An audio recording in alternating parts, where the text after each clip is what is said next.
Si vous voulez bien prendre place. Ouais.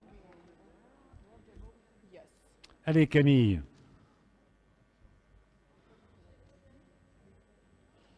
Je commence. Richard Mallier, Présent. Mathieu Pietri, Corinne Lemeu, Yann Pertuizel, Christine Sicardi, Thomas Bergère, Sophie Suras, Présente. Stéphane Pieracini, Maëva Gautelier, Pouvoir.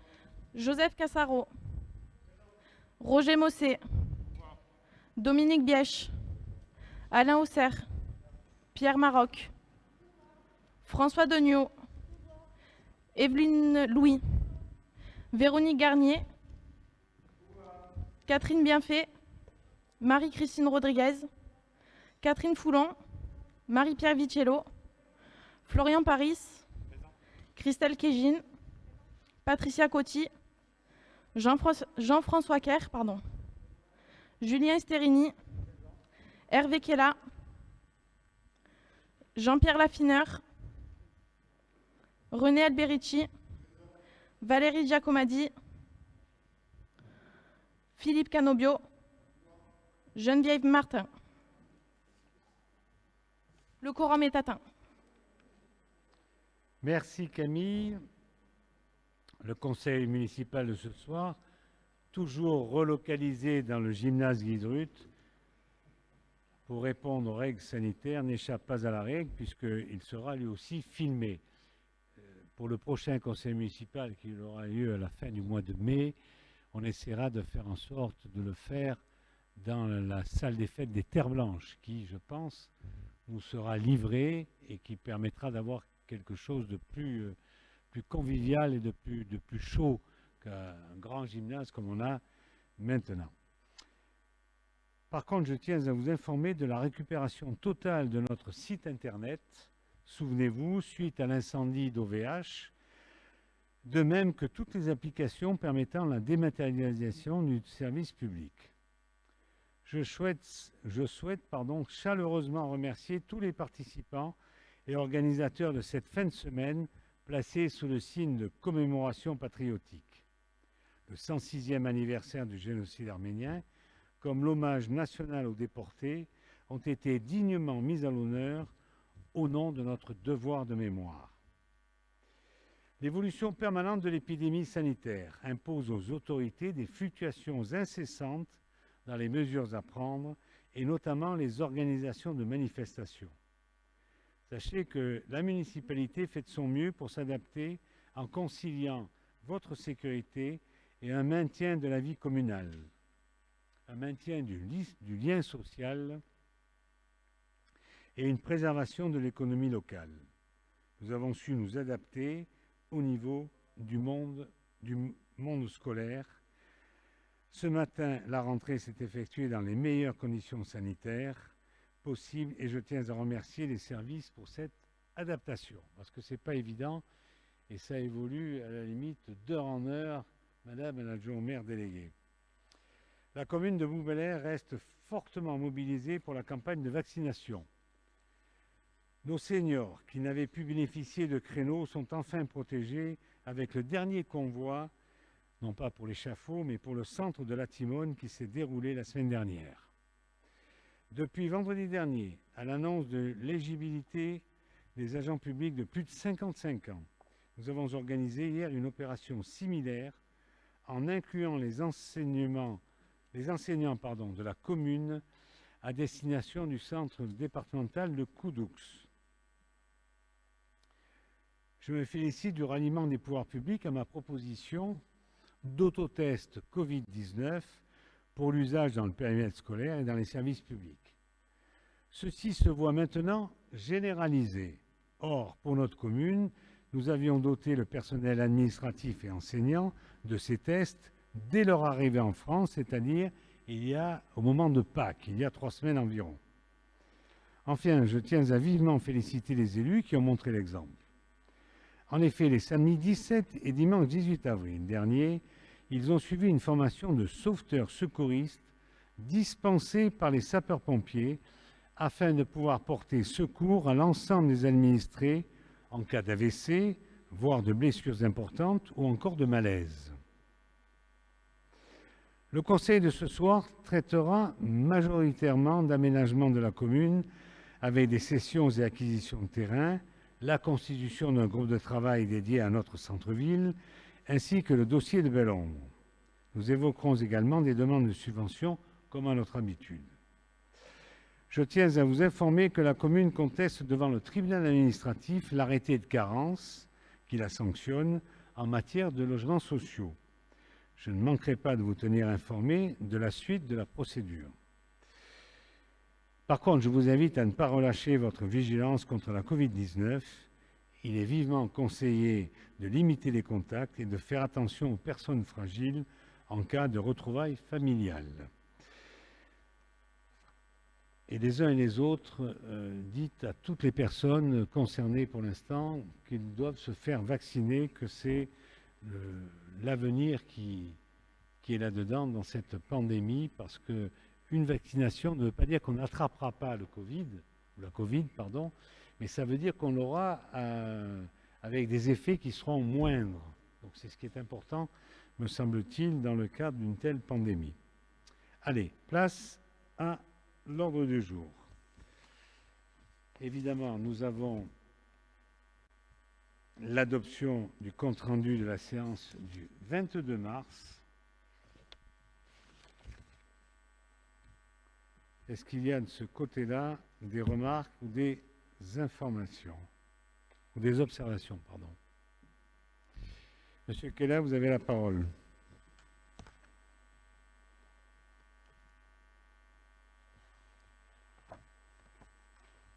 Appuyez sur le bouton blanc. Et vous avez écrit Speak, si vous êtes...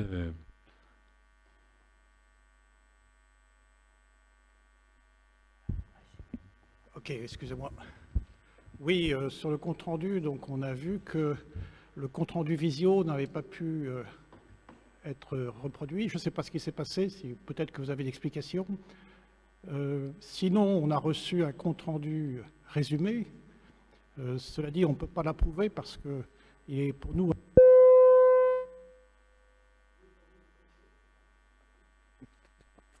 Voilà, Pardon. Là ça va à nouveau. En particulier, on ne trouve pas mention des questions qu'on a posées et des réponses qui ont été apportées. Donc, on ne pourra pas approuver ce compte-rendu. Oui, mais comme on vous l'a dit, on a eu des soucis, semble-t-il, de conservation de l'enregistrement qui a été fait en direct. Et en fait, on n'avait pas pour pouvoir le mettre sur le site. Donc, nous avons fait, en vertu de l'article L 21-22-17, je crois, du Code général des collectivités territoriales, nous avons fait ce compte-rendu-là avec l'essentiel, éventuellement, du conseil municipal qui s'est tenu. C'est pour ça qu'on vous l'a envoyé et c'est celui-là qui a été affiché. D'habitude, on fait référence à l'enregistrement. Comme là, l'enregistrement n'a pas pu être mis sur le site, on a fait ce compte-rendu-là. Voilà. Oui, ce que je disais, c'est que dans la mesure où il n'y a pas de... nos questions et les réponses apportées, par conséquent, il n'y a pas de justification vis-à-vis des lecteurs, des raisons pour lesquelles on s'est abstenu ou on a voté contre, donc on ne peut pas approuver ce compte-rendu. OK. Donc, est-ce qu'il y a d'autres observations? Donc, si j'ai bien compris, vous êtes 2 à voter contre. Ah, vous avez une procuration. OK. Donc, vous êtes 3 voix contre. Abstention. Il n'y en a pas, donc, à la majorité. Ensuite, nous avons l'actualisation de la charte des comités consultatifs de quartier. Vous savez que les CCQ, comme on les appelle, ont été mises en place sous la municipalité précédente, sous le mandat précédent. Et donc, c'est un espace dans lequel il peut y avoir consultation, concertation avec des administrés Et ces administrés font acte de candidature, ils sont avertis qu'il y a la création de ces CCQ avec 7 CCQ, et ils ont la possibilité de candidater pour aller dans ces CCQ. Là, il vous est simplement proposé de reprendre cette charte que nous avions sous le mandat précédent, mais actualisée évidemment. Voilà, donc si vous avez des questions là-dessus, je rappelle quand même que c'est passé en commission Ville-Nature, donc c'était la semaine dernière. Voilà, avec un avis favorable à l'unanimité. Est-ce qu'il y a des questions là-dessus? Madame, vous avez la parole. Merci, Monsieur le maire. Préalablement, je voulais vous féliciter pour les belles manifestations patriotiques que vous organisez au sein de la commune, mais je déplore que l'opposition n'y soit pas associée. Voilà, concernant ce rapport, plusieurs observations. Dans la note de synthèse, il est indiqué que la charte précise la délimitation géographique de chacun des 7 comités. L'article 2 de la dite charte précise que les CCQ sont délimités par le plan fourni en annexe de cette charte. Or, il n'y a pas de plan annexé. Celui-ci nous sera-t-il fourni? Si oui, quand? Dans la précédente charte, l'âge minimal était fixé à 16 ans. Pourquoi l'avoir ramené à 18 ans? Pourquoi les CCQ ne se réunissent-ils qu'à l'initiative du maire, de la mairie, pardon? Et enfin, dans le préambule de la charte, on relève que la ville de Bouc-Bel-Air affiche sa volonté d'associer tous les bouquins. Être bouquin, c'est appartenir de droit à l'un des 7 CCQ. Or, dans l'article 3, il est écrit que seuls les élus de la majorité sont membres de droit du collège des élus. Voilà qui ne respecte guère la démocratie. Pour respecter le résultat des élections, un élu de l'opposition devrait faire partie de chaque collège d'élus. C'est une suggestion que nous vous faisons. Les membres des CCQ sont désignés par arrêté du maire. Nous souhaiterions savoir comment les candidatures pourront se manifester et quels seront les critères retenus pour sélectionner les candidats. Merci.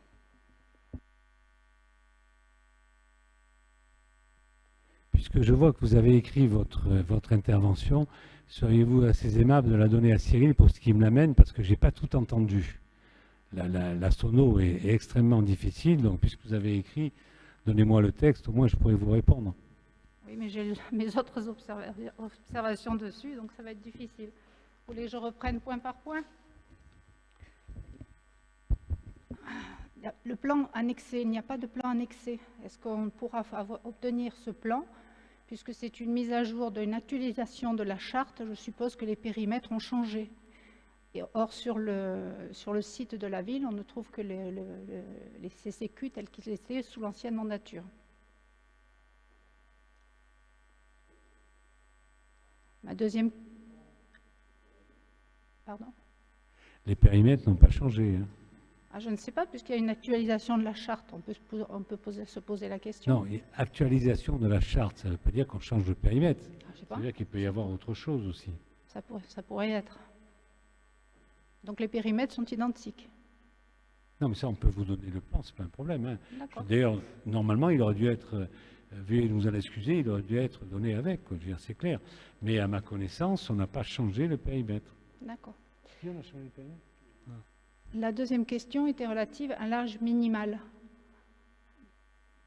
Pour participer au CCQ, précédemment il était fixé à 16 ans, maintenant c'est 18 ans. Est-ce qu'il y a une raison particulière?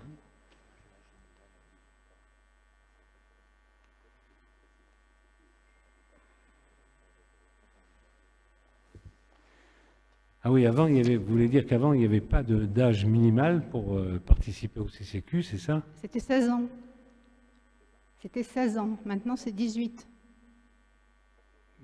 À ma foi, moi, me semble qu'on est majeur à 18 ans pour l'instant. Certains veulent faire passer la majorité à 16 ans, mais on n'y est pas encore. Donc, oui, mais précédemment c'était 16 ans, donc il devait y avoir une raison. Vous dites qu'il doit y avoir peut-être 2 raisons même. Hein. Peut-être 2.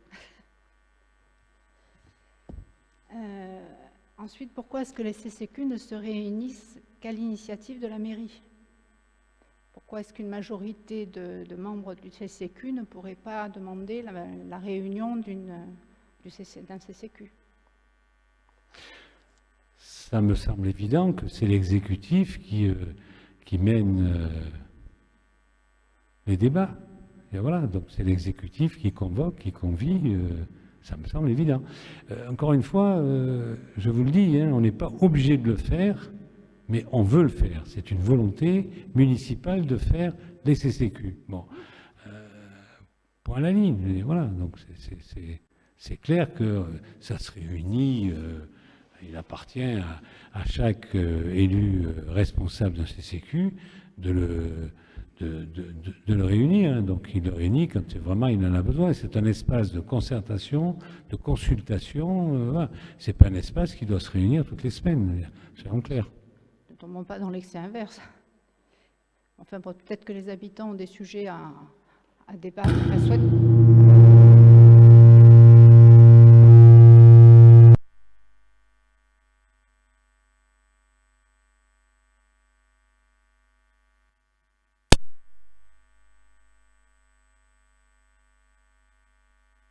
Ok. Bien. Et enfin, ma question, c'était pour le collège des élus, vous prévoyez 3 élus de la majorité. Pour respecter le résultat des dernières élections, on pourrait penser qu'un élu de l'opposition pourrait être associé, faire partie de ce collège. À question claire et précise, réponse claire et précise. C'est l'exécutif, c'est la municipalité qui a cette proposition et qui drive les CCQ. C'est clair. L'opposition est là pour s'opposer, d'après ce que vous nous dites. Et de toute manière, s'il y a 3 représentants du conseil municipal, je ne sais pas comment on fait. Mais vous êtes chacun le 10e du conseil municipal, puisque vous êtes 3 élus sur 33, les 2 groupes d'opposition. Je ne sais pas comment on fait. Les 10e de 3, c'est quoi? C'est 0,3. Voilà. Donc, dites-vous bien, mais par contre, nous assumons nos responsabilités en tant que majorité, en tant qu'exécutif. C'est clair. Bien. Comment les candidatures pourront-elles se manifester et quels seront les critères retenus pour sélectionner les candidats? Alors, les candidatures, elles seront appelées par le site, par les uns et les autres qui peuvent le dire aux gens qui sont intéressés.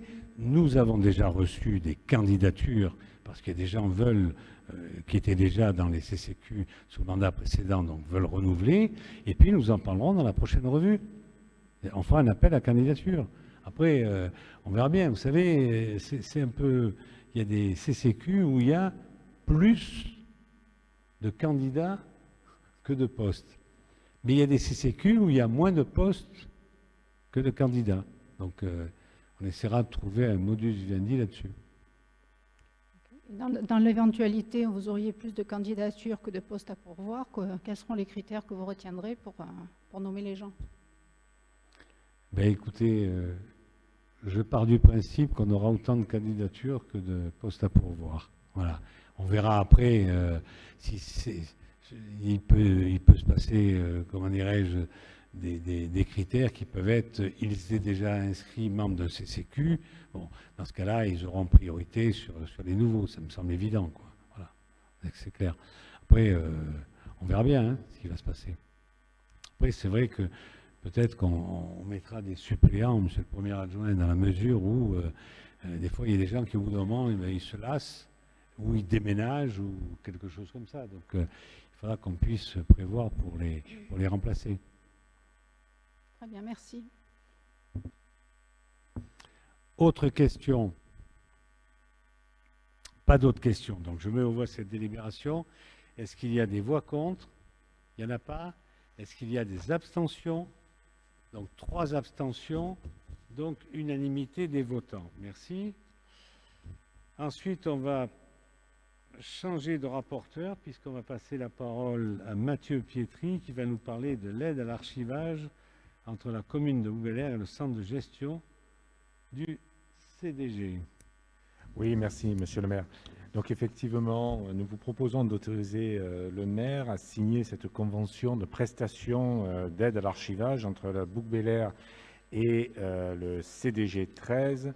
C'est une convention qui porte sur 4 jours de prestation à hauteur de 320 €, tout frais compris, par jour de travail et par archiviste. C'est une prestation qui en fait permet aux archives de Bouc Bélair qu'elles soient tenues en fonction de la réglementation en cours, qui permet également une uniformisation de la gestion des archives. Et c'est une prestation à laquelle on a recours tous les 2-3 ans en fonction des archives produites par la commune. Merci Mathieu. Est-ce que vous avez des questions à poser à Mathieu? Pas de questions. Je mets aux voix cette délibération. Est-ce qu'il y a des voix contre? Il n'y en a pas. Est-ce qu'il y a des abstentions? Non plus. Unanimité. Merci. Ensuite, on va changer de rapporteur et Yann Pertuzet va nous parler de l'avenant numéro 1 de la Convention d'intervention foncière en phase de réalisation établie entre l'EPF et la métropole pour le site Belombre. Merci, monsieur le maire. Donc, pour débuter cette série, je vais avoir une série de délibérations à vous proposer ce soir.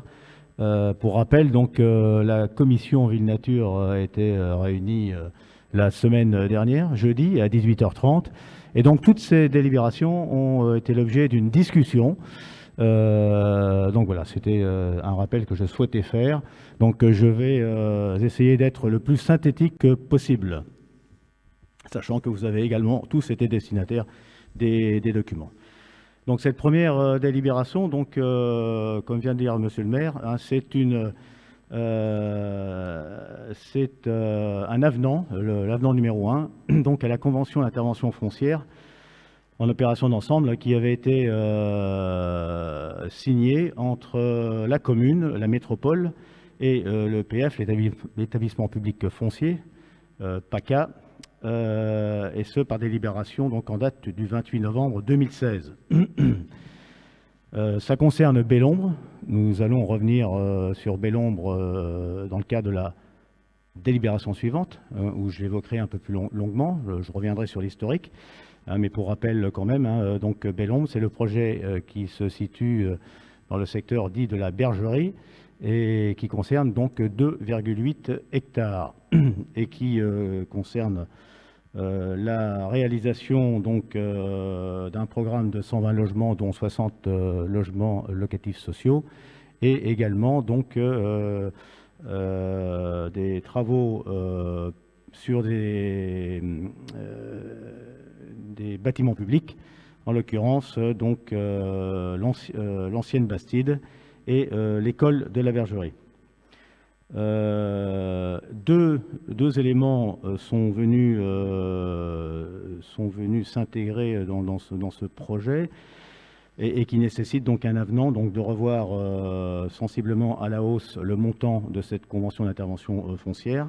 Le premier, ça concerne l'arrêté de prescription de fouilles archéologiques. Ces fouilles sont en cours, donc il convient donc de les prévoir au budget. Et la seconde, c'est une déclaration d'utilité publique dont je vais parler dans quelques instants à l'occasion de la délibération suivante.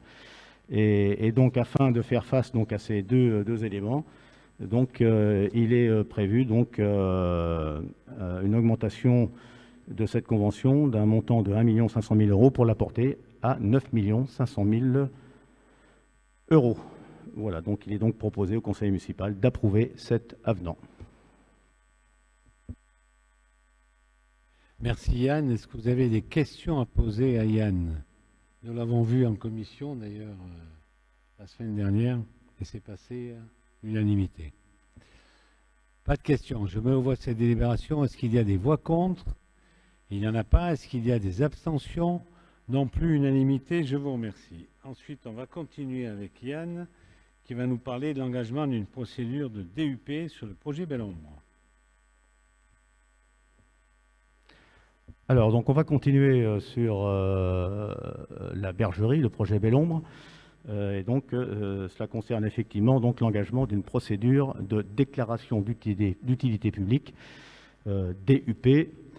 Alors, pour rappel, c'est important. Donc, chronologiquement, le PF PACA, donc, en 2014, hein, le 22 mai 2014, donc, a préempté donc, ce terrain que j'évoquais lors de la précédente délibération.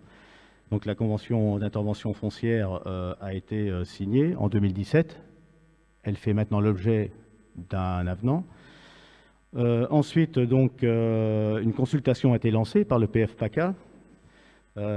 Et donc, c'est Provence Habitat et le groupement Provence Habitat et Vinci donc, qui a été retenu pour développer ce projet.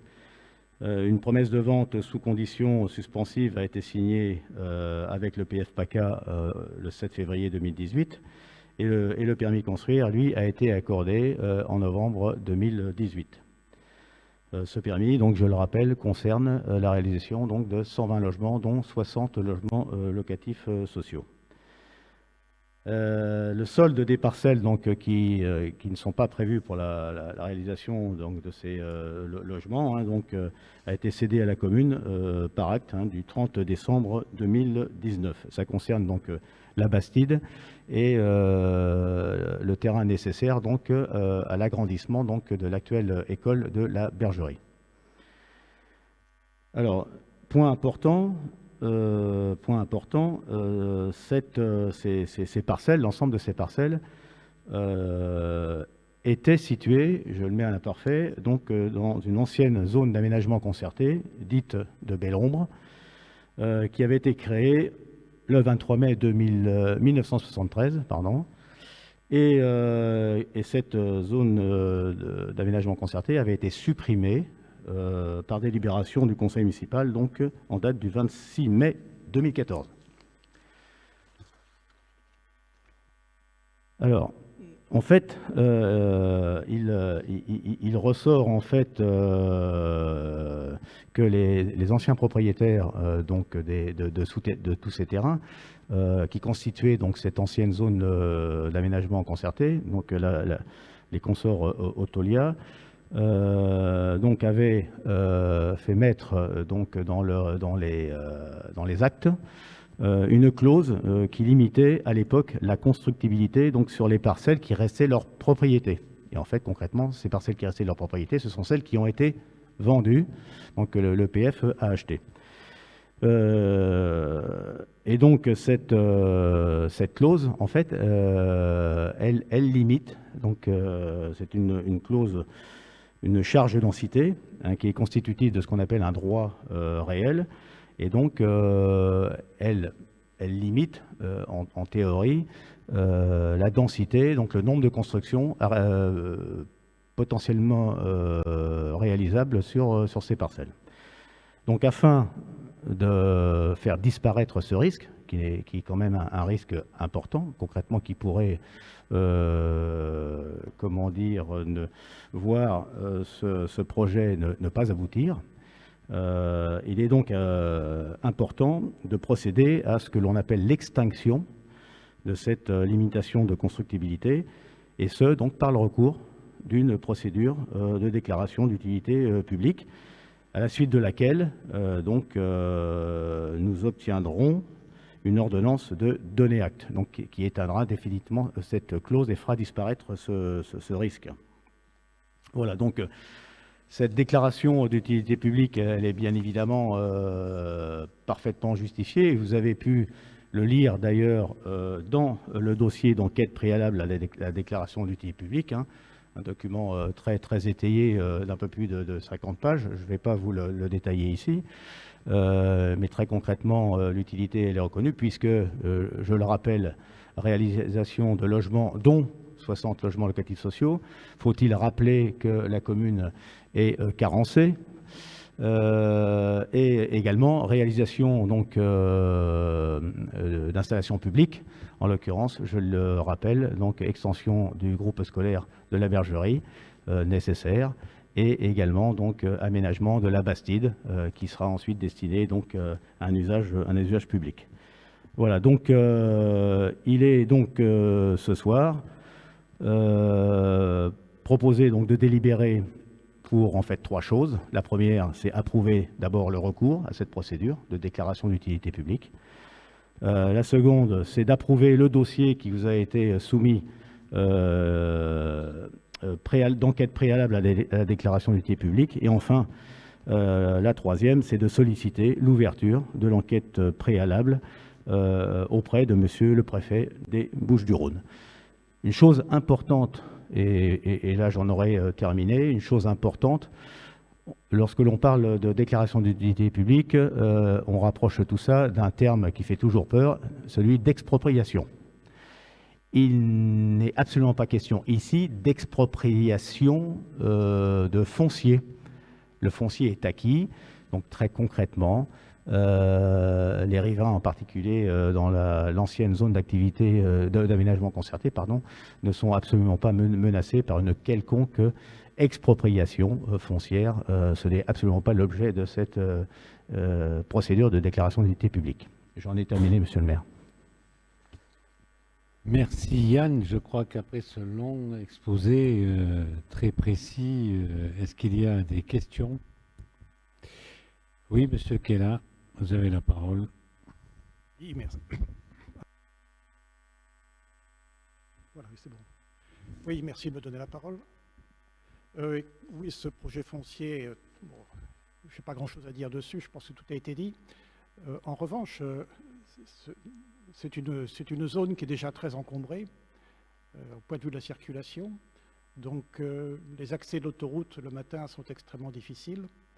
Je voudrais savoir si ces constructions sont accompagnées d'une réflexion sur un plan de circulation ou l'aménagement des circulations actuelles.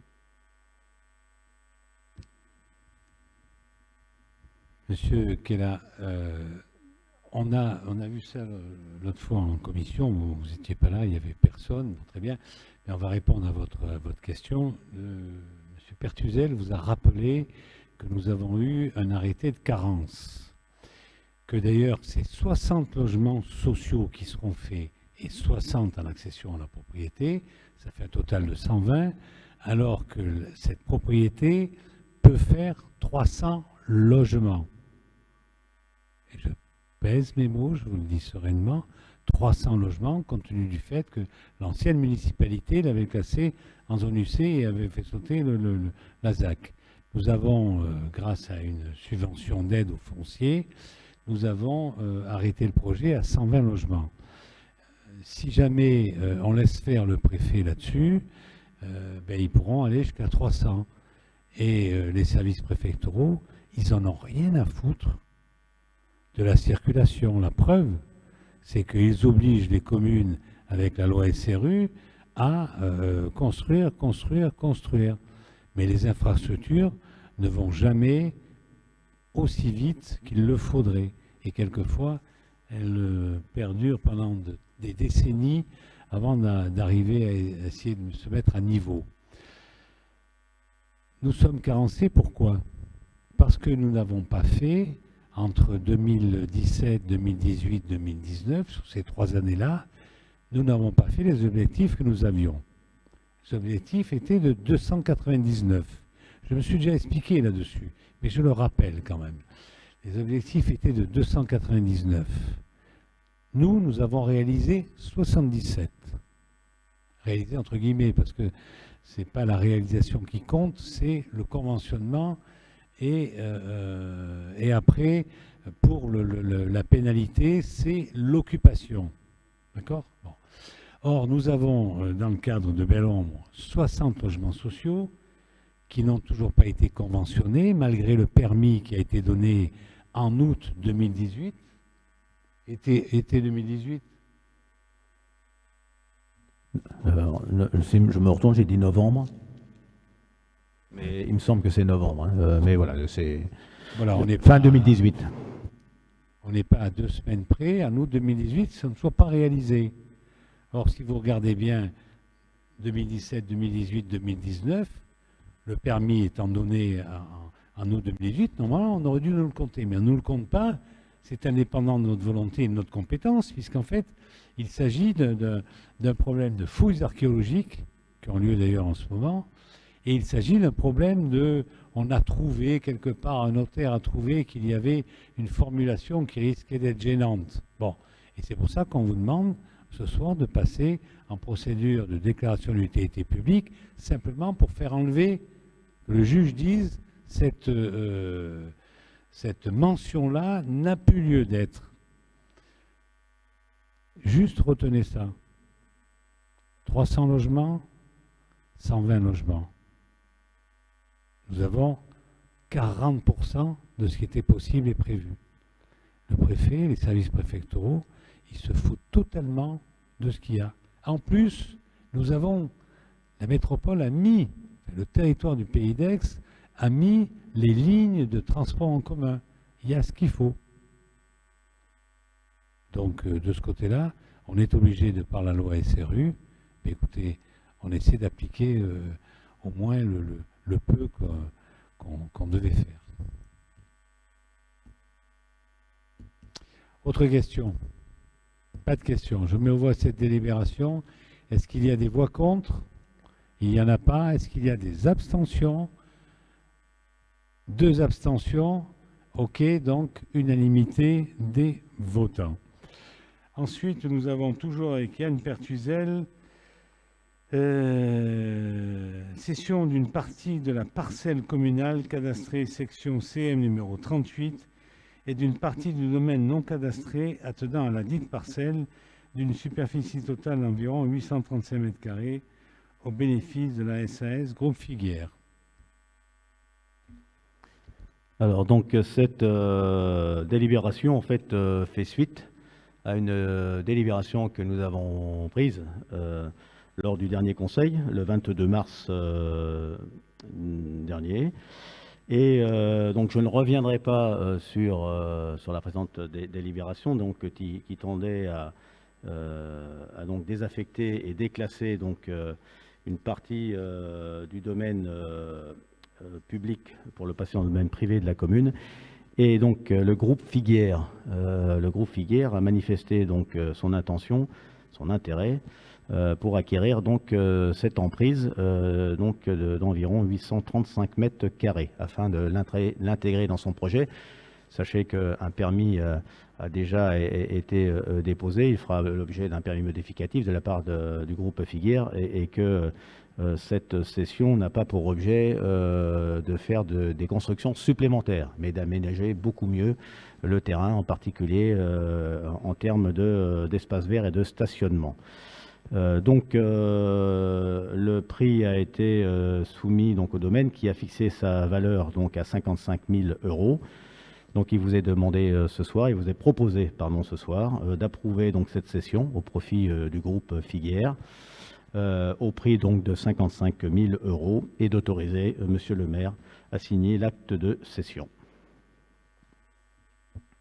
Merci Yann. Est-ce que vous avez des questions à poser? C'est passé en commission la semaine dernière. Est-ce que vous avez des questions à poser là-dessus? Pas de questions. Donc je mets aux voix cette délibération. Est-ce qu'il y a des voix contre? Il n'y en a pas. Est-ce qu'il y a des abstentions? 2 abstentions. Donc unanimité des votants. Ensuite, nous avons toujours avec le même rapporteur qui va nous parler d'une désaffectation et déclassement d'une partie de la parcelle communale cadastrée AM numéro 54 à l'intersection de Brossolette et de Valcro d'une superficie d'environ 13 045 m².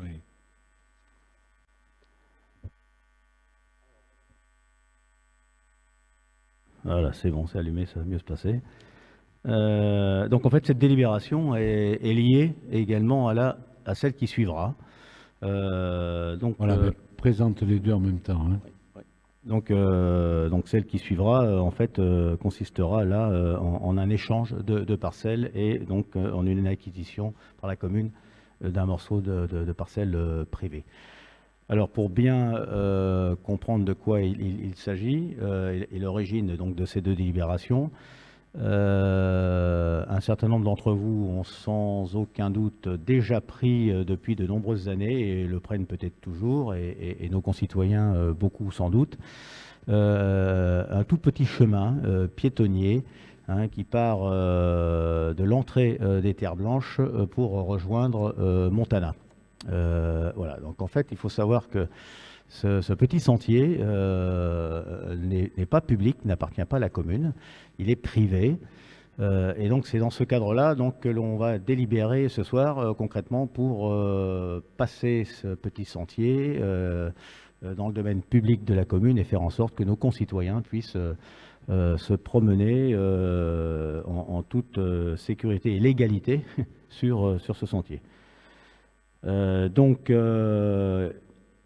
le cadre d'un échange qui va se faire avec la seconde délibération, on doit dans un premier temps, et comme on l'a fait pour d'autres terrains, je vous renvoie à la précédente délibération que je viens de vous exposer, qui faisait suite elle-même à celle du 22 mars 2021, on va procéder de la même façon, on va déclasser, on va désaffecter et déclasser du domaine public pour passer dans le domaine privé, pour ensuite pouvoir faire les échanges. Ça concerne donc, vous avez eu les extraits, la parcelle AM54 qui se trouve donc à l'intersection de Valcrosse et de Brossolette, qui fait donc une superficie de 13 045 m² auquel il faut ajouter 2656 m².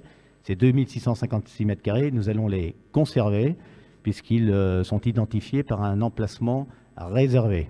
Voilà, cet emplacement réservé destiné à aménager donc les voies, et voies piétonnes en particulier. Donc voilà, il est donc proposé de désaffecter cette parcelle. Donc c'est 13 045 m². Et ensuite de prononcer le déclassement du domaine public et l'intégration dans le domaine privé de la commune. Merci Yann. Je ne sais pas si tu as précisé, c'est passé encore en commission avec... Oui, comme je l'ai précisé pour commencer tout à l'heure, toutes ces délibérations, on les a discutées en commission jeudi dernier, donc à 18h30. Merci. Est-ce que vous avez des questions à poser à Yann? Madame la conseillère municipale, vous avez la parole.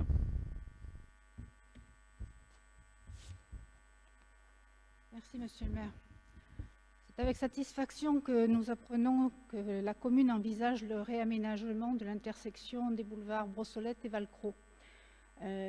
L'endroit est très dangereux et il y a eu dernièrement un accident entre un cycliste et une automobiliste. Donc nous sommes satisfaits de ce réaménagement futur et que nous espérons prochain.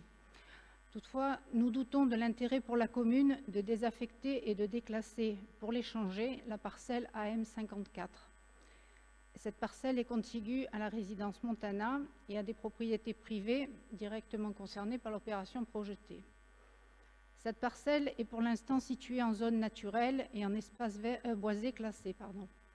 Mais peut-on présager du futur? Qu'en sera-t-il demain?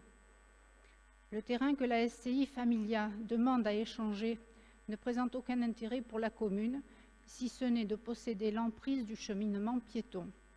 Ce cheminement piéton, dit chemin de la Sorcière, est actuellement ouvert au public. Il est régulièrement entretenu.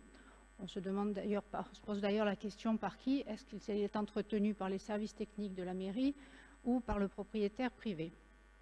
De plus, on a noté que la commune se dispose à consentir à la SCI Familia une servitude de passage sans indemnité. Donc, nous pensons qu'il suffirait que la commune acquiert ce terrain. Il est évalué à 1,20 € le mètre carré, ce qui représenterait un coût de 16 700 € environ, montant modeste par rapport au montant du budget de la commune. Des subventions pourraient même être demandées, voire accordées.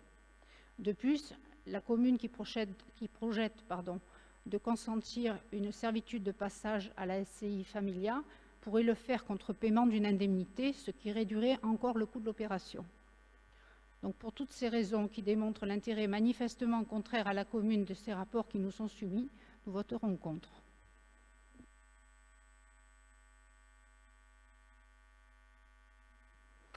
Alors, je vais vous apporter quelques précisions, je pense qu'ils vont répondre à votre question. Tout d'abord, j'ai oublié de le préciser pour nos concitoyens qui nous écoutent et nous regardent. Vous avez été destinataire donc des projets de délibération et des documents s'y afférents, précisant les choses. Donc les parcelles qui vont être échangées sont de même nature. Ce sont des parcelles qui sont en secteur naturel, zone N, et classées en EBC, espace boisé classé. Ces parcelles ont vocation à rester en zone naturelle et en EBC. Petite précision, la parcelle AM54 n'est pas contiguë, donc à la résidence Montana. Je tiens à le préciser. Et donc, je le rappelle surtout, je le redis bien, donc ces parcelles ne sont pas destinées à évoluer. Et d'ailleurs, mais ça, ce sera un autre sujet qui viendra en son temps au sein du Conseil. Dans le cadre du PLUI, vous verrez qu'il n'est pas dans le sens de l'histoire, bien au contraire, d'augmenter les zones constructibles, et en particulier au détriment des zones naturelles et des zones agricoles. Voilà, donc cet échange, c'est du gagnant-gagnant. Il faut savoir qu'aujourd'hui, il se passe quoi que ce soit pour un de nos concitoyens sur ce chemin, c'est le propriétaire qui en est responsable. C'est un chemin, encore une fois, qui est privé. Nous n'avons pas, et je le confesse, je l'ai fait. Moi, en son temps, ça fait un petit moment que je ne le prends plus, mais je l'ai emprunté et je n'aurais jamais dû l'emprunter. Voilà. C'est pour cela qu'il est important que la commune le récupère et qu'on légalise tout ceci. Donc, il n'y a absolument pas pour la commune une quelconque... en fait, on ne brade aucun terrain, absolument pas.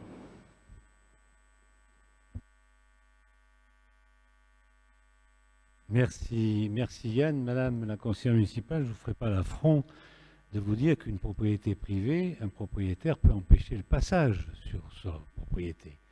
Donc aujourd'hui, nous avons un chemin qui est emprunté depuis des décennies par l'ensemble des bouquins, pour descendre au Vallon du Pérou ou à la Graciane. Il y a autour de cette table d'ailleurs un élu qui me le rappelle constamment et qui m'a envoyé des photos en me disant qu'il faudrait remettre un peu de sécurité dans ce terrain. Ça va être l'occasion de le faire, puisque nous allons pouvoir l'aménager en tant que piétonnier, qui sera utilisé par nos administrés. Donc pour nous, il n'y a pas photo. On fait un échange mètre carré contre mètre carré sur des parcelles, sur des terrains qui ont exactement le même zonage au PLU, donc il n'y a pas de problème de ce côté-là. Et nous récupérons quelque chose qui est utilisé d'une façon collective pour laisser un sommet de colline qui n'est pas utilisé et qui par contre est voisin avec leur terrain, puisqu'ils ont toujours sur cette crête, sur cette bosse, ils ont une maison qui est tout en haut. Donc par contre, ne vous inquiétez pas, comme l'a dit M. Pertuizel, aujourd'hui, l'heure est plutôt à interdire l'ouverture à l'urbanisation, je dis bien l'ouverture à l'urbanisation, y compris et surtout sur les zones à urbaniser. Alors vous pensez bien que les zones naturelles, avec en plus un EBC dessus, eh bien il faudra se lever très très tôt avant de les rendre constructibles. Donc de ce côté-là, vous savez, il n'y a rien qui nous empêche d'échanger un morceau de parcelle en EBC avec du N dessus, du ND, et puis contre un autre morceau qui est du même acabit, mais qui par contre est fréquenté par les bouquins. Voilà, c'est ça le collectif. Et c'est ça qui est important. C'est pas d'aller chercher des pots sur la tête. Et si vous étiez venu en commission, on aurait pu vous l'expliquer. Non, non, je suis navré, mais non, non, vous n'avez pas la parole. Je vous dis simplement que là, il s'agit de débat de commission et que si vous aviez un représentant en commission, on aurait pu lui expliquer. On l'a passé en commission. Voilà. Donc Monsieur je le mets maire, aux je voix ne suis- cette délibération. Est-ce qu'il y a des voix contre? Il n'y en a pas? Ah. Donc 3 voix contre. Est-ce qu'il y a des abstentions? 2 abstentions, donc majorité. Merci. Ensuite, passons à la délibération suivante. Il s'agit de la constitution d'un groupe de travail aménagement urbain du Alors- cœur de Bouc-Bel-Air. Alors, monsieur le maire, si je peux me permettre, je vais juste préciser donc l'objet de la seconde dont on a effectivement parlé, puisque les deux sont liés. Mais là, donc, on va faire l'échange. Là, on a évoqué l'échange. Donc là, on va faire l'échange et l'acquisition là du petit Oui. morceau. On a voté les deux de la même manière, les deux délibérations, puisqu'il y a la 07 et la 08. Vous votez de la même manière. Votez de la même manière. Bon, vous votez de la même manière ou pas? La 07 et la 08. Ah, ok. Et vous aussi. Voilà, c'est tout. Ça me semble évident. Ou alors vous n'êtes pas cohérent. On peut avoir l'habitude, mais bon. Allez, ok. Yann, passe à la 09. Alors, donc je vais passer donc à la délibération suivante. Là, on va se transporter dans le cœur de village. Et donc, il s'agit de la constitution d'un groupe de travail en vue d'aménager l'aménagement urbain du cœur de Bouc-Bel-Air. L'objectif est de continuer à chercher à dynamiser donc notre cœur de ville et donc en particulier le Rocher et ce donc en particulier pour améliorer donc encore un peu l'offre en logement, l'offre en stationnement, voire donc la partie commerce. Vous n'êtes pas sans savoir que depuis quelques années déjà, et lors du précédent mandat, nous avons cherché à faire réhabiliter le bâtiment qui abritait le restaurant anciennement Saint-Gérand, puis Table à Papa, enfin voilà, qui est fermé maintenant. Et donc nous souhaitons saisir cette opportunité pour repenser de façon globale et dans le même esprit que cela avait été fait il y a quelques années, début des années 2000, fin des années 90, début des années 2000, plein centre, donc de repenser donc l'aménagement de ce cœur de ville. Donc à cet effet, donc il vous est proposé ce soir de créer un groupe de travail pour réfléchir sur ce sujet, qui sera présidé par Monsieur le maire. Et ce groupe de travail sera constitué donc de 5 élus, donc, dont un élu de l'opposition, de 5 représentants des riverains, de l'architecte des bâtiments de France. Pour rappel également, donc, nous sommes là situés dans un périmètre de l'architecte des bâtiments de France avec le portail de notre église, de l'architecte conseil de la commune, bien évidemment du directeur du service technique et de la directrice des services techniques. Voilà, donc il vous est proposé ce soir de créer ce groupe de travail.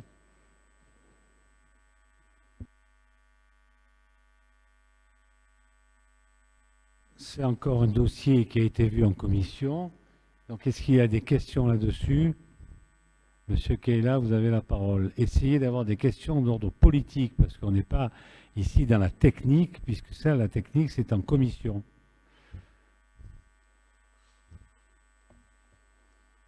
Bon, vous avez la parole. Excusez-moi, je n'ai pas bien compris votre question. Vous dites que ça a été discuté en commission? Exactement. Quelle commission? C'est la commission Ville Nature qui s'est réunie la semaine dernière. Voilà. Je ne sais pas, mais je ne crois pas qu'on ait reçu de convocation. Si, Écoutez, monsieur Keila, les deux membres de cette commission ont reçu cette invitation ou convocation, on l'appelle comme on veut. Bon, Et donc, nous nous sommes retrouvés à 18h30 en salle du conseil municipal. Je pourrais vous faire, si vous le souhaitez, une transmission donc, de cette invitation. Et d'ailleurs, j'ai moi-même fait un rappel le matin même de cette commission pour être voilà, pour vérifier si tout le monde, enfin, quelles seraient les personnes présentes. De toute façon, vous m'avez déjà fait ces réponses la dernière fois. Ce n'est pas parce qu'une question est discutée en commission qu'on n'a pas le droit de discuter en conseil municipal. Les commissions ne sont pas décisionnelles, autant que je sache. Et donc, il me semble logique de refaire remonter certaines questions au niveau du conseil municipal de façon à ce que tout le monde soit impliqué. Bon, cela dit, ma question n'est pas forcément négative, donc il ne faut pas le prendre comme ça. C'est un projet que nous soutenons complètement. La réhabilitation du centre-ville était au cœur de notre programme. Je ne sais pas si vous l'avez lu, mais vous le verrez. En revanche, je n'ai pas vu de projet de cette nature dans votre programme, dans le programme de la majorité. Donc, je me réjouis que vous nous rejoigniez sur ce point. Je pense que cette réhabilitation est nécessaire de façon beaucoup plus large que ce que vous indiquez, d'ailleurs, de façon à rendre ce centre un peu plus attractif. Mais bon, on aura l'occasion de revenir là-dessus dans les groupes de travail. Pour autant qu'on comprenne comment sont constitués les groupes, je lis qu'il y aura un élu de l'opposition sur 5 et qu'il est choisi par monsieur le maire. Alors je suis un peu surpris, je pense que l'opposition devrait pouvoir choisir elle-même qui la représentera. Et je pense aussi qu'il serait plus juste et démocratique de donner 2 places sur 5 à l'opposition, ce qui serait le reflet du résultat des élections. Voilà. Enfin, je pense qu'aussi dans la constitution du groupe, de limiter cela aux riverains ne me paraît pas tout à fait justifié. Je crois que le centre-ville ne concerne pas que les gens qui habitent dans le centre, que si on veut le rendre attractif, il faut effectivement avoir l'opinion de l'ensemble des habitants de Bouc-Bel-Air.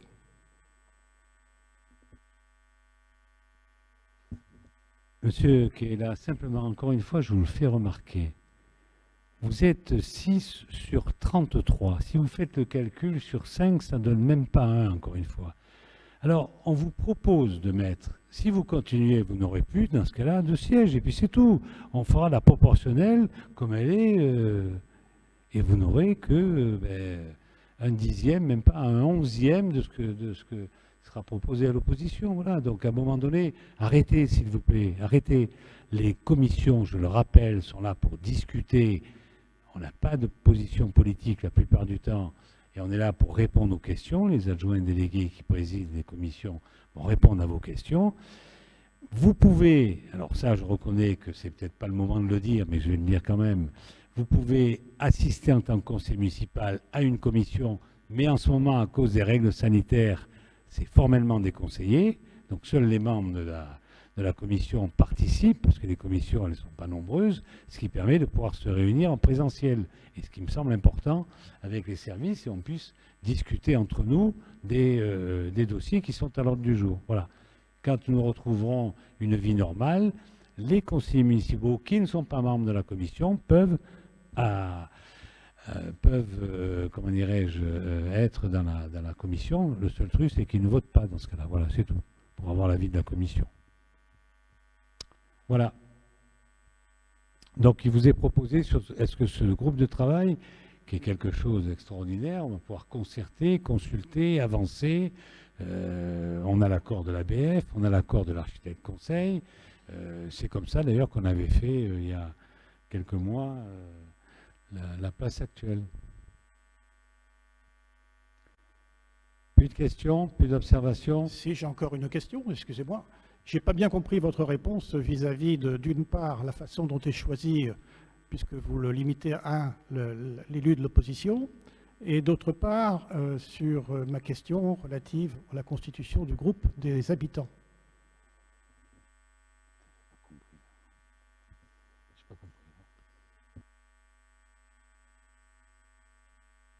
Oui, donc le membre du groupe de travail de l'opposition ne sera pas désigné par monsieur le maire. Hein. Il vous appartient, bien évidemment, de choisir le représentant que vous souhaitez voir donc siéger au sein de ce groupe de travail. S'agissant des représentants des riverains, Donc la réflexion est en cours, un certain nombre seront sollicités. Vous avez évoqué très justement hein, que l'aménagement du cœur de ville ne concerne pas forcément que nos concitoyens qui résident tout autour de l'église, où on va le faire de façon plus laïque, donc de l'hôtel de ville. Donc ces riverains seront choisis en fonction de leur profil, et puis surtout de leur sensibilité à ce sujet. Si je peux me permettre également, un groupe de travail, plus il est élargi et plus c'est compliqué pour travailler. Un groupe, il faut trouver un juste milieu. On a estimé que cette composition était un juste équilibre de façon à pouvoir travailler très efficacement et le plus rapidement possible sur ce sujet. Je vous remercie pour votre réponse. Nous partageons tout à fait ces objectifs. Et le sens de mon intervention était plutôt d'être constructif, donc de pouvoir apporter nos idées. On espère en avoir l'occasion. Voilà, c'était donc le sens de mon intervention et je regrette qu'elle ait été prise de façon négative au départ.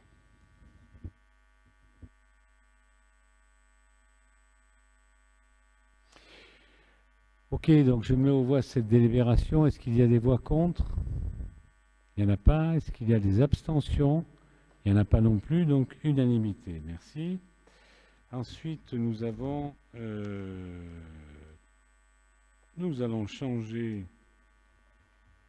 de rapporteur, puisque Sophie Suras va nous parler de la convention relative à la participation financière de la métropole au titre d'un fonds de concours en investissement.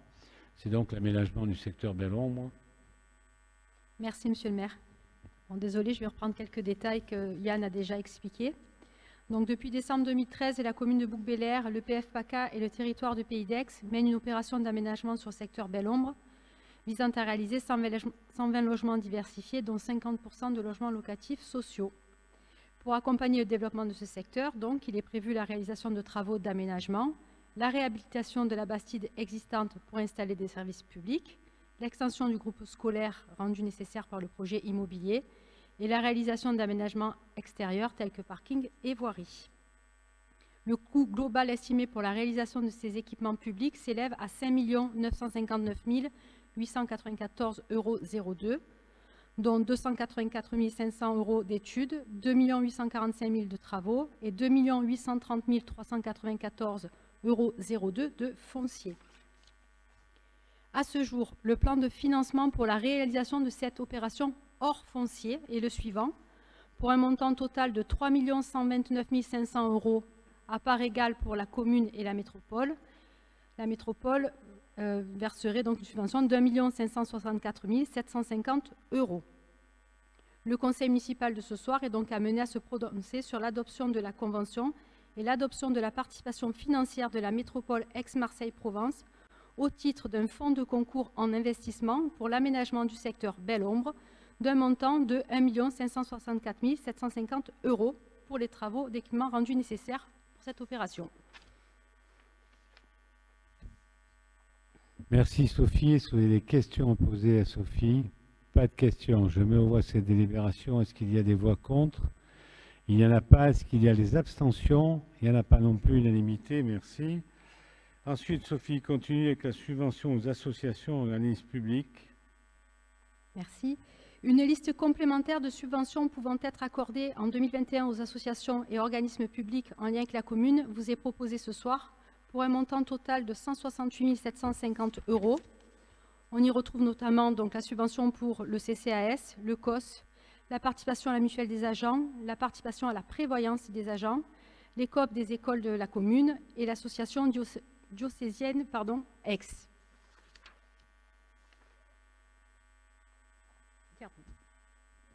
Merci Sophie. Est-ce que vous avez des questions à poser à Sophie Suras?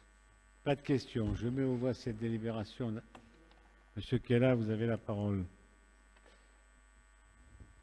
Oui, écoutez, je ne sais pas si ça a été discuté en commission ou pas, mais la dernière fois, vous m'avez dit que les questions sur les subventions devaient discuter en commission, mais là, vous saurez peut-être me répondre s'il y a eu une discussion en commission. Je voulais savoir simplement, pourquoi il y avait eu un vote la semaine dernière sur des subventions et maintenant à nouveau, et pourquoi ça n'a pas été abordé la dernière fois. C'est un peu, bon, la liste est un peu bizarre puisque ça va de 65 € à 75 000 €. La nature des subventions est vraiment très différente, donc se prononcer globalement sur des choses aussi différentes, je ne sais pas si c'est possible.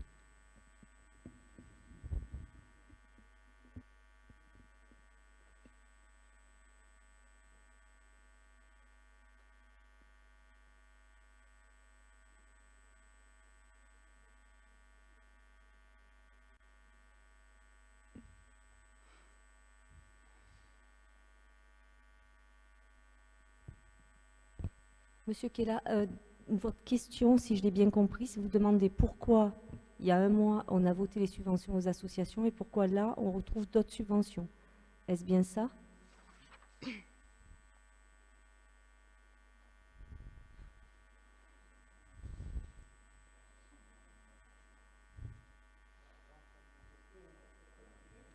Répéter ma question, mais j'avais plusieurs questions en une. La première, c'est pourquoi, oui, on a délibéré en 2 fois.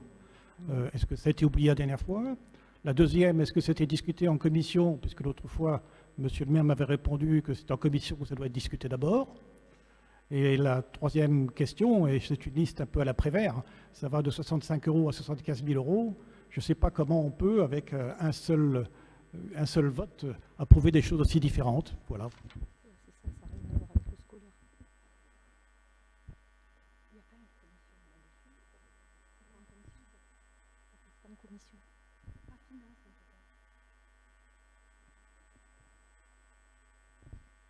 Concernant les coopératives de l'école, c'est des sommes qui sont versées toutes les années, donc qui restent identiques.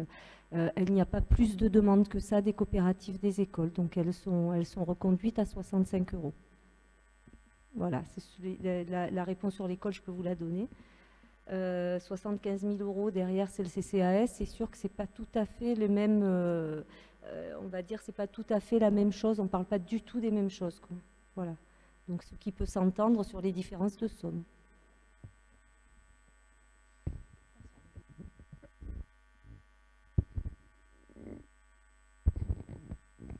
Non, simplement, monsieur Keller, on l'a passé en 2 fois. Il doit y avoir une raison que je ne connais pas. Peu importe l'ensemble des subventions. Mais par contre, la coopérative scolaire, vous avez vu que toutes les coopératives ont la même somme. Dites-vous bien, la mairie ne paye pas que ça. La mairie fournit un certain nombre de fournitures scolaires. Papier, photocopie, clients légers, je sais plus, tableau numérique, etc., etc. Ne vous inquiétez pas, c'est le premier budget de notre commune. Excusez-moi, pour le COS notamment, il y a eu un changement de bureau et d'instance, ce qui fait que le temps de mettre à jour la convention qui permet le versement de la subvention, ben ça tombe maintenant. Après, il y a un travail administratif derrière. De toute façon, c'est des dépenses qui sont prévues au budget. Après, elles s'exécutent et les délibérations arrivent au moment où les dossiers sont complets et remplis. Voilà, j'espère que ça a été assez précis et concis. Est-ce qu'il y a d'autres questions, d'autres observations? Il n'y en a pas, donc je mets aux voix cette délibération. Est-ce qu'il y a des voix contre? Il n'y en a pas. Est-ce qu'il y a des abstentions? Alors, 3 abstentions, donc unanimité des votants. Merci. Ensuite, nous avons toujours, avec Sophie Suras, versement de la quote-part de la commune aux dépenses de fonctionnement du SIGV. Donc, il est proposé le versement de la quote-part de la commune, à savoir 65%, aux dépenses de fonctionnement du SIGV de Grand-Bala, pour un montant annuel total de 506 942,68 €. Est-ce que vous avez des questions à poser à Sophie Suras? Madame la conseillère municipale, vous avez la parole. Merci, monsieur le maire. Vous nous demandez d'approuver le versement d'un montant de plus de 500 000 € au SIGV sans nous fournir aucun élément. Donc, nous souhaiterions savoir quel est le bilan des actions menées par le SIGV au cours de l'année précédente. Quelles sont les actions qui sont envisagées pour 2021, voire les années suivantes? Comment la commune est-elle représentée dans ce syndicat et qui en est le président? Et enfin, est-ce que Cabriès envisage de réintégrer le SIGV, ce qui permettrait certainement de réduire les frais fixes de la structure? Merci. Eh bien, écoutez, le SIGV, le syndicat intercommunal du Grand Valais, qui existe depuis maintenant 44 ans, c'est pas d'aujourd'hui, a pour compétence, outre la construction de participation à la construction de collèges, c'est donc lui qui met à disposition, quand le département construit un collège, c'est lui qui met à disposition le terrain et l'aménagement du parvis et des extérieurs. Ensuite, il a comme compétence la maison du droit et du citoyen, qui font un certain nombre de permanences, qui sont faites dans le cadre des locaux de la Graciane. Et puis, il y a des médiateurs qui sont mis à disposition au niveau des collèges. Et enfin, nous avons une partie très très importante qui est le centre de supervision urbain qui vient d'ouvrir 1er mars. Dans des locaux nouveaux, tout neufs, qui sont situés en limite de communes de Simiane et de Bouc-Belair. Et puis, sachez qu'en ce moment, nous discutons du retour de Cabriès, la commune de Cabriès, dans le cadre du SIGV. Voilà. Nous pourrons mettre à votre disposition. J'ignorais que c'est un dossier que vous n'aviez pas vu en commission, et je vous prie de m'en excuser. On fera mieux la prochaine fois, ne vous inquiétez pas. On mettra à disposition le budget qui a été voté par le SIGV, ainsi que les quotes-parts. Alors, peut-être que ça vous interpelle, comme on dit vulgairement. C'est vrai que par rapport à il y a 4-5 ans, 5 ans, la dotation de Bouc-Belair au SIGV a grandement augmenté, pour la bonne et simple raison, c'est qu'avant, nous étions à la moitié. La commune de Cabriès était de l'ordre de 32%, et le restant, c'est-à-dire 17-18, c'était la commune de Simiane. Aujourd'hui, la commune de Cabriès est en partie il y a 3 ans de cela. Et évidemment, on n'a plus la participation de la commune de Cabriès. Le CSU est en route. Le CSU sera repris aussi par la commune de Cabriès. Le CSU était en route dans sa réalisation. Et donc, notre dotation baissera dans les années à venir pour la bonne et simple raison, c'est que nous irons retrouver une dotation en fonction du nombre d'habitants, c'est-à-dire que Bouc-Belair aura la moitié, que pas tout à fait la moitié, que Cabriès aura à peu près un gros tiers, et que le reste, ce sera Simiane, puisque nous avons les uns et les autres sur ce SIGV qui fera 31 000 habitants, nous sommes à 15 000, donc faites le calcul. Cabriès est à 10 000 et le reste c'est 6 000, c'est la commune de Simiane. Voilà, voilà un peu brossé brièvement de ma part le rôle du SIGV. Voilà, donc plus de questions là-dessus. Donc je mets au voix. Oui. Oui, vous nous avez donné les compétences du SIGV. Mais vous ne nous avez pas parlé des actions menées au cours de l'année précédente, ni des projets qui sont portés par le SIGV. Est-ce que les caméras de vidéosurveillance seront augmentées, enfin leur nombre sera augmenté? Quels sont les projets qui sont portés par le SIGV? Qui représente la commune de Bouc-Belair au sein du SIGV et qui en est le président? Simplement, sur la dernière question que vous posez, vous allez reprenez les comptes rendus des conseils municipaux et vous verrez, il y a eu des élections pour les représentants de la commune de Bouc-Belair, ici même, enfin ici, dans le cadre du conseil municipal, pas dans ces lieux, nous étions je ne sais pas où on l'a fait. Oui, c'est peut-être ici déjà, puisque c'était après le mois de juillet 2020. Je ne sais pas quand est-ce qu'on faisait, on a fait ici depuis quand, là, bon, enfin peu importe, mais vous reprenez les derniers ou les premiers conseils municipaux, vous avez la désignation des représentants de la commune de Bouc-Belair. Quant aux actions de la commune du SIGV, eh bien c'est tout simplement centre de surveillance urbaine, parce que vous avez des caméras, c'est clair, et nous avons 107 caméras qui sont répartis sur le territoire. Voilà. Mais on aura l'occasion d'en reparler. Hein. Donc, plus de questions. Je mets aux voix cette délibération. Est-ce qu'il y a des voix contre? Donc, 3 voix contre. Est-ce qu'il y a des abstentions? Pas d'abstention, donc majorité. Ensuite, nous avons Stéphane Pierassini qui va nous parler d'une subvention exceptionnelle à l'association du centre équestre de Sauvecannes dans le cadre de son engagement dans la surveillance en forêt. Merci, monsieur le maire. Effectivement, la ville de Bouc-Bel-Air organise et encadre la surveillance en forêt en partenariat avec le comité communal feu de forêt et la société de chasse Saint-Hubert. Depuis plus de 20 ans, à l'occasion de cette action, les déplacements à travers les forêts se faisaient en VTT.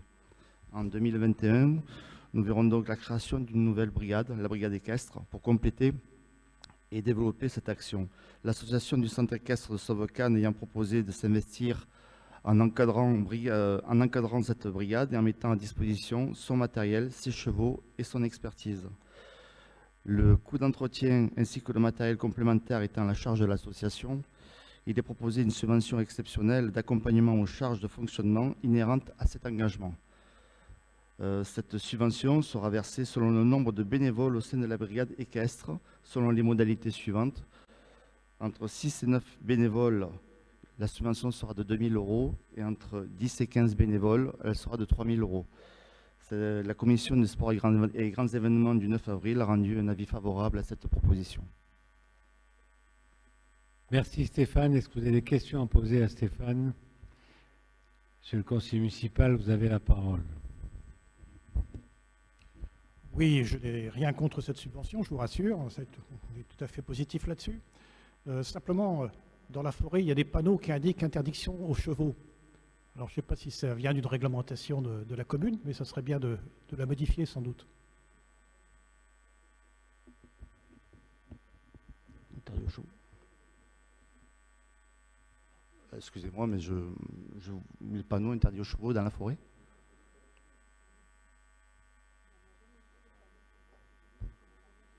J'ai jamais vu de panneau interdisant les chevaux dans la forêt. Et oui, Bon. c'est ce que Là, je viens de les dire. avis Oui, sont panneaux partagés, semble-t-il. Dans la majorité, on dit on n'a jamais vu les panneaux, et vous dites que vous avez vu les panneaux. Alors, ma foi, bon. Quoi qu'il en soit, nous rectifierons le tir. Si tant est qu'il y ait des panneaux, ils seront enlevés pour que la surveillance en forêt puisse se passer d'une manière équestre. Voilà.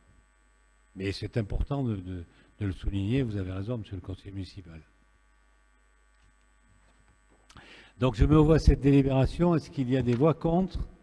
Il n'y en a pas. Est-ce qu'il y a des abstentions? Non plus. Unanimité. Merci. Ensuite, Stéphane Pierassini va nous parler de la labellisation des terres de jeu 2024.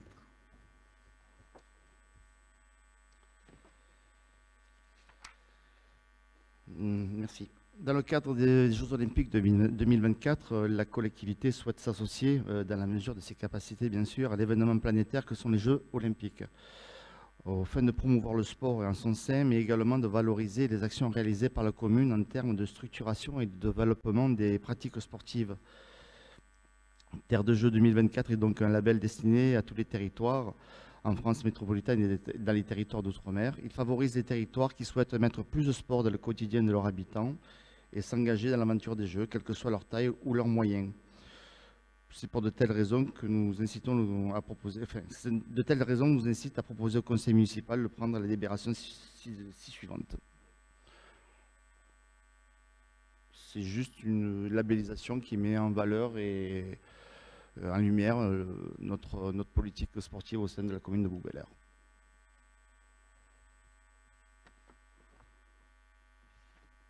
Merci Stéphane. Est-ce que vous avez des questions à poser sur cette labellisation? Pas de questions. Donc je mets aux voix cette délibération. Est-ce qu'il y a des voix contre? Il n'y en a pas. Est-ce qu'il y a des abstentions? Non plus. Unanimité. Je vous propose qu'on continue avec la labellisation ville active et sportive et après on reviendra au stage de récompense avec l'histoire du cheval là, qui m'a fait un peu déraper, donc je l'ai oublié, donc on la prendra après. Hein. Vas-y Stéphane, on t'écoute pour la labellisation ville active et sportive. Merci. Au fait de promouvoir le sport au sein de notre collectivité, mais également de valoriser les actions réalisées par la commune en termes de structuration et de développement, il est proposé de s'engager dans le dispositif de labellisation Ville active et sportive. Cette labellisation est identique à la Terre de Jeux 2024, Monsieur le maire. C'est une labellisation qui est faite par un jury. Ce jury délibérera au mois de mai pour éventuellement nous récompenser vers le mois de juin. C'est une labellisation qui est complètement gratuite, mais qui a aussi mis en valeur la qualité de nos structures et la pratique sportive au sein de Bouc-Bel-Air. Merci Stéphane. Est-ce que vous avez des questions à poser à Stéphane? Pas de questions. Je mets aux voix cette délibération. Est-ce qu'il y a des voix contre? Il n'y en a pas. Est-ce qu'il y a des abstentions? Alors, 2 abstentions et donc unanimité des votants. Ensuite, revenons au stage de récompense des jeunes bénévoles effectuant la surveillance en forêt pendant l'été 2021. Rapporteur Stéphane Perrancini. Comme les années précédentes, un stage de récompense est offert aux jeunes bénévoles de la surveillance en forêt 2021. L'éducation à la citoyenneté et au développement durable fait partie intégrante des valeurs de la collectivité. La ville de Bouc-Bel-Air donc organise et encadre surveillance en forêt avec le CCFF et la Société de chasse Saint-Hubert. Ces jeunes bénévoles de 13 à 17 ans postulent pour participer à cette action civique en faveur de la préservation du domaine communal.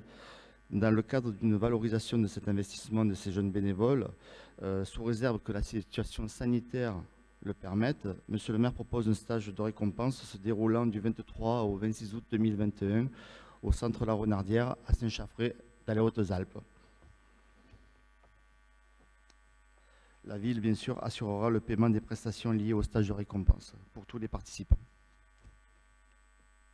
Merci Stéphane. Est-ce que vous avez des questions à poser à Stéphane? Pas de questions. Je mets aux voix cette délibération. Est-ce qu'il y a des voix contre? Il n'y en a pas. Est-ce qu'il y a des abstentions? 2 abstentions. Donc, unanimité des votants. Merci.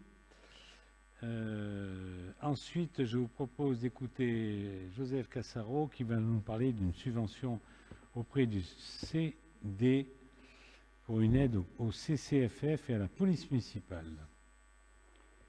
Merci, monsieur le maire. En effet, ce soir, je souhaite soumettre et faire valider au conseil municipal une demande de subvention auprès du conseil départemental des Bouches-du-Rhône pour le CCFF, donc comité communal de feux de forêt, ainsi que pour la police municipale, et ce pour divers matériels que je vais vous détailler. Le comité communal de feux de forêt a besoin d'acquérir des équipements radio mobiles, mais aussi de paramétrer ces terminaux pour équiper un nouveau véhicule. Ces équipements permettront aux membres du CCFF de pouvoir communiquer, bien sûr, entre eux, mais pas simplement entre eux, ça permet aussi de communiquer avec les autres CCFF, et ça permet aussi d'augmenter la qualité de la sécurité qui est apportée, puisqu'ils pourront aussi communiquer avec les Canadair et tous les bombardiers d'eau qui pourraient opérer sur la zone. Ça, c'est pour la première partie. La deuxième partie, ça concerne la police municipale qui, elle, a besoin de plusieurs éléments. Dans un premier temps, 3 nouveaux postes de radio portatifs. Ensuite, le changement de 11 antennes radio qui sont devenues obsolètes. Et d'un micro HP pour une autre radio portative, ainsi que le remplacement de 5 gilets pare-balles qui, eux, doivent être renouvelés régulièrement. Et donc ça, c'est dans le cadre du renouvellement. Pour les 2 services, il est donc proposé à l'Assemblée délibérante de solliciter l'aide financière auprès du conseil départemental. Au titre de l'acquisition, donc je ne vais pas vous refaire le résumé de tout ce que je vous ai dit juste avant. Je vais passer plutôt sur la partie financière. Donc l'aide peut aller de 20 à 60% et peut donc être au maximum de 4 095,98 € du montant hors taxe. Je vais vous détailler le plan de financement. Le conseil départemental donc, pourrait assumer 60% de la dépense, soit 4 095,98 €, la commune les 40% restants, pour 2 730,66 € pour une acquisition totale hors taxe de 6 826,64 €. L'objectif ce soir étant de proposer et d'obtenir de l'Assemblée délibérante de solliciter cette subvention auprès du conseil départemental des Bouches-du-Rhône. Merci Jo. Est-ce que vous avez à poser des questions à Jo Cassaro sur cette demande de subvention? Pas de questions. Donc je mets aux voix cette délibération. Est-ce qu'il y a des voix contre? Il n'y en a pas. Est-ce qu'il y a des abstentions? Il n'y en a pas non plus. Unanimité, je vous remercie. Ensuite, donnons la parole à Dominique Bièche qui va nous parler de l'état d'assiette des coupes dans la forêt communale de Bouc-Bel-Air pour 2020 et 2021. 2020, il serait temps. Hein.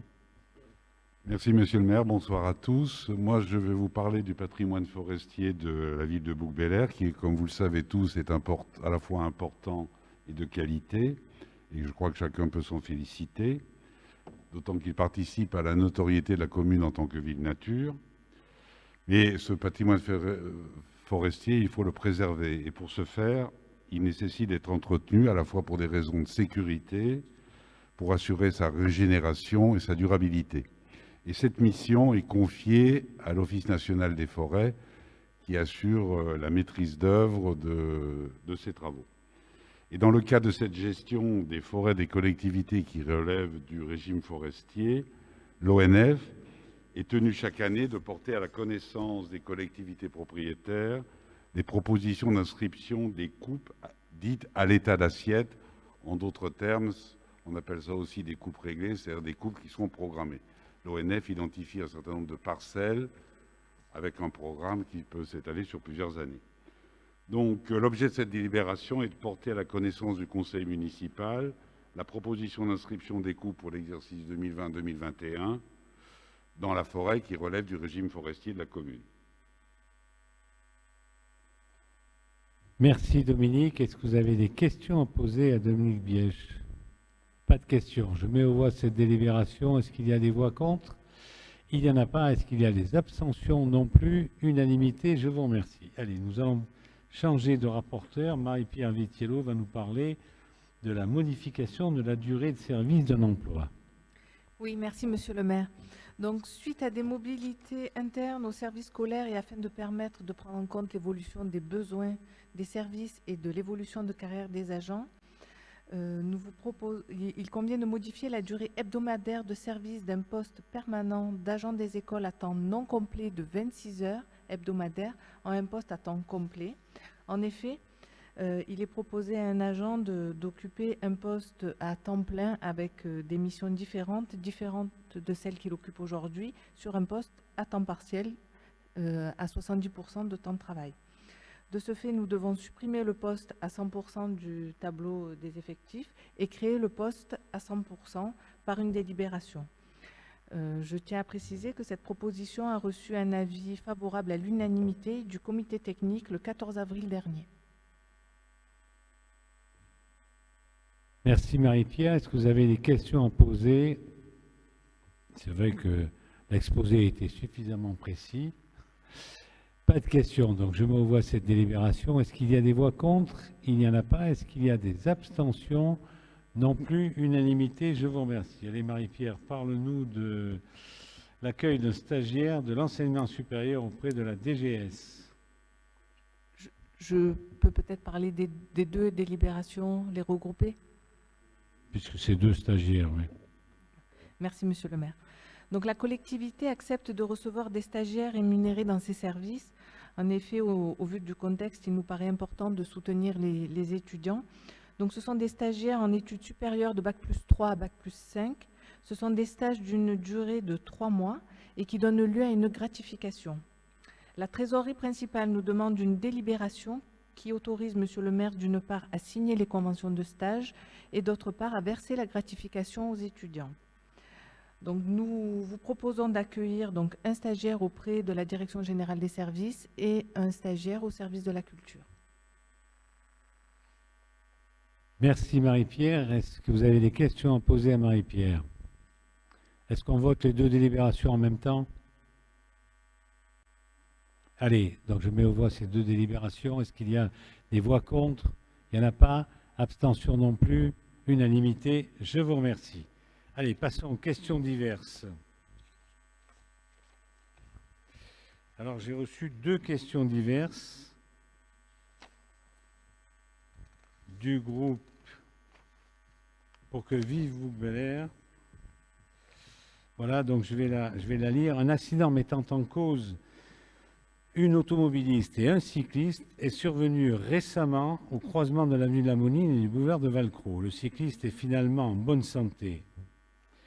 D'après le témoignage de la conductrice qui tournait vers le boulevard Valcro, elle n'a pu anticiper le cycliste qui descendait du village car la visibilité est très limitée sur ce carrefour. Nous avons été informés qu'un projet de réaménagement des cheminements piétonniers avenue de la Moline était à l'étude. Serait-il possible d'avoir une présentation des aménagements envisagés et notamment de l'aménagement de ce carrefour dangereux? Cette zone est stratégique pour le déplacement des cyclistes puisqu'il permet aux habitants des quartiers situés à l'est de l'avenue de la Moline de rejoindre le village via l'avenue d'Aix qui est bien adaptée à la pratique du vélo. Elle donne aussi accès au stade du Moussou, ce qui est également intéressant pour les enfants du quartier. Elle permet également aux villageois de rejoindre la RD 8N en évitant la descente dangereuse du boulevard Brossolette. D'autre part, cet axe sera sans doute soumis à un trafic plus important dans les années à venir. Notons par exemple ce que vous disiez tout à l'heure avec le projet de logement Belle-Ombre qui générera un flot de voitures plus important dans le quartier. Est-il prévu une refonte du plan de circulation sur le quartier en vue de l'arrivée de ce nouveau lotissement? Simplement, je dirais encore une question fleuve avec, c'est même pas une question, c'est un certain nombre de questions. Bon, sur l'accident, ai-je besoin de vous dire exactement ce qui s'est passé? Il y avait un cycliste qui descendait Brossolette et évidemment ça descend. Et si vous ne faites pas attention, vous pouvez être emporté dans le virage en bas. Et en vélo, on peut passer assez vite. Et la dame ne l'a pas vu, tout simplement. Voilà. Donc elle n'a pas vu, il s'est fracassé sur la voiture. Bon, le SMUR, les sapeurs-pompiers, tout le monde est venu et le véhicule a été évacué par Borg. Mais il faut noter que ça a duré 1 heure, 55 minutes exactement.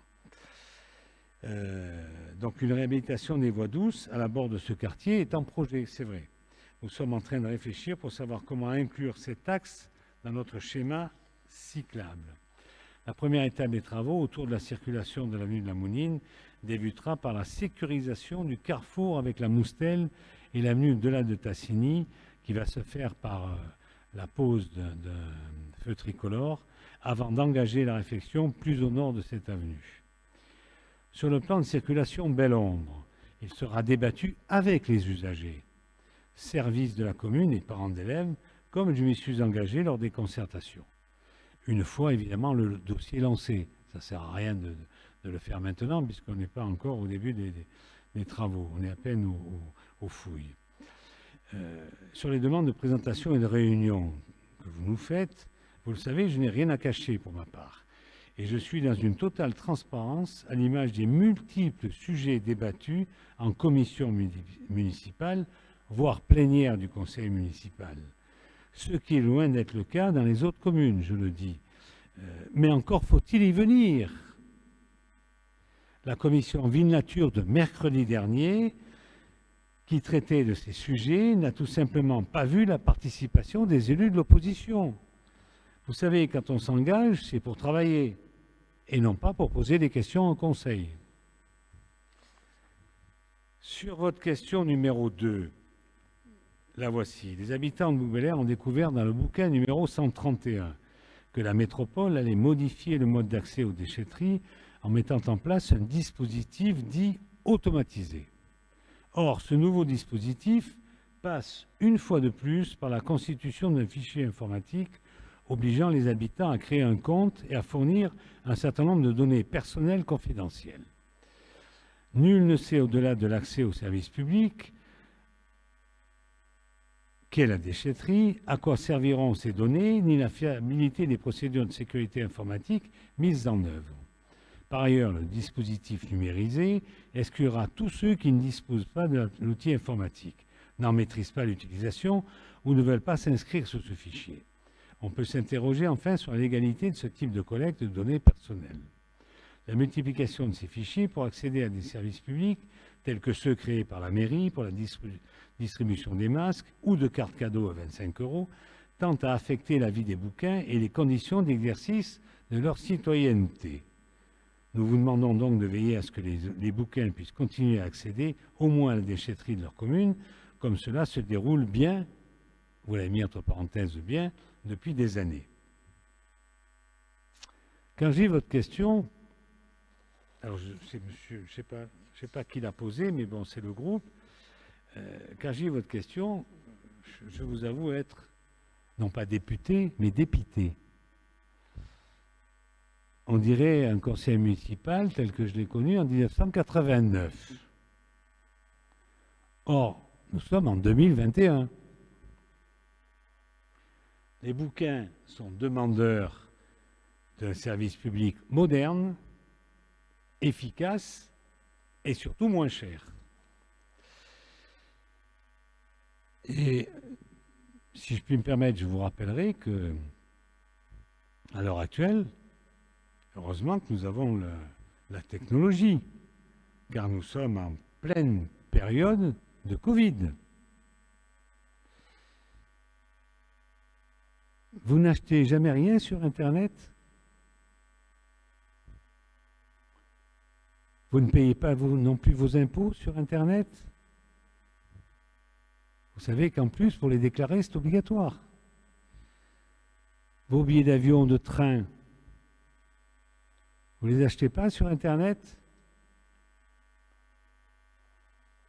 Dites-moi franchement, vous n'avez pas de box chez vous? Vous n'avez pas Internet non plus? Ni votre compte bancaire en ligne? Eh bien oui, à Bouc-Bel-Air, nous essayons de moderniser pour faciliter la vie des bouquins. Si je vous écoute, ben on inscrirait encore les enfants au centre aéré en faisant la queue tout un samedi matin en mairie, parce que nous avons connu ça. Peut-être pas vous, mais moi j'ai connu. On perdrait les repas si les enfants ne pouvant venir déjeuner n'avaient pas la possibilité d'annuler par le net. On devrait attendre 3 mois pour obtenir son numéro de demandeur de logement social et en plus payer un courrier recommandé. Sachez que 2 principes sont les clés de voûte de notre projet politique. La vie de nature, et donc moins de papier et une gestion toujours meilleure des deniers publics, chose que, si j'en crois à votre question, vous ne partagez absolument pas. Au sujet des masques, sachez que cet outil, grâce à lui, nous avons pu distribuer en un temps record plus de 12 000 masques pour répondre à l'urgence sanitaire. Faire venir des milliers de bouquins en plein confinement, en mairie, pour s'inscrire. Mais les bras m'en tombent. Les bras m'en tombent. Je ne parle même pas de celles et ceux qui travaillent et ne peuvent dégager du temps pour s'encombrer de paperasse supplémentaires. Alors pour ma part, je suis le responsable des deniers publics et de leur bon usage. Je ne vous rappellerai pas le prix des masques ou encore des cartes cadeaux à 25 €.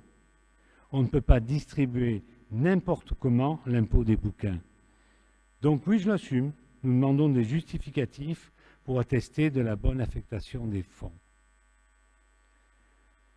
En ce qui concerne l'utilisation des données, sachez que nous sommes soumis à la réglementation dite RGPD, comme toutes les administrations et entreprises de notre pays au XXIe siècle.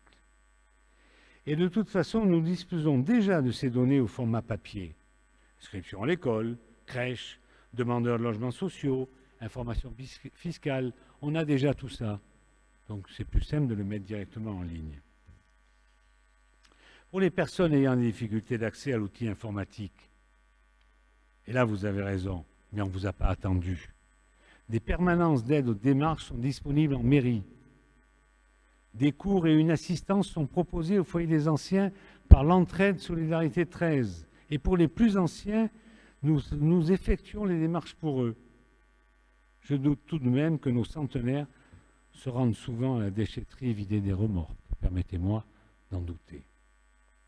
De plus, une permanence hebdomadaire se tient au pôle municipal de Sauvecannes pour assister les gens qui ne savent pas se servir de l'informatique par la métropole et un vacataire sur place à la déchetterie, et évidemment ces 2 personnes sont fournies par la métropole.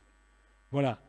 La métropole, je vous rappelle simplement que c'est elle qui a compétence, que même si notre déchetterie existe depuis maintenant près de 30 ans, puisque je crois que l'inauguration était de 1992, elle a été reprise par la métropole il y a de cela au moins une vingtaine d'années, si ce n'est plus, et c'est elle qui gère, elle le gère comme elle veut le gérer. Et que chaque commune, à part, il doit y en avoir une douzaine, 12 ou 13, chaque commune n'a qu'un représentant à la métropole. Et c'est compliqué de se faire entendre à la métropole, croyez-moi. Mais ça, c'est votre gouvernement qui n'a pas voulu le changer, celui que vous soutenez. Alors arrêtons là-dessus et on verra en 2022. Sur ce, mesdames et messieurs, on ne soutient aucun gouvernement ici. Je lève la séance. Nous sommes une liste totalement apolitique. On ne soutient que les bouquins.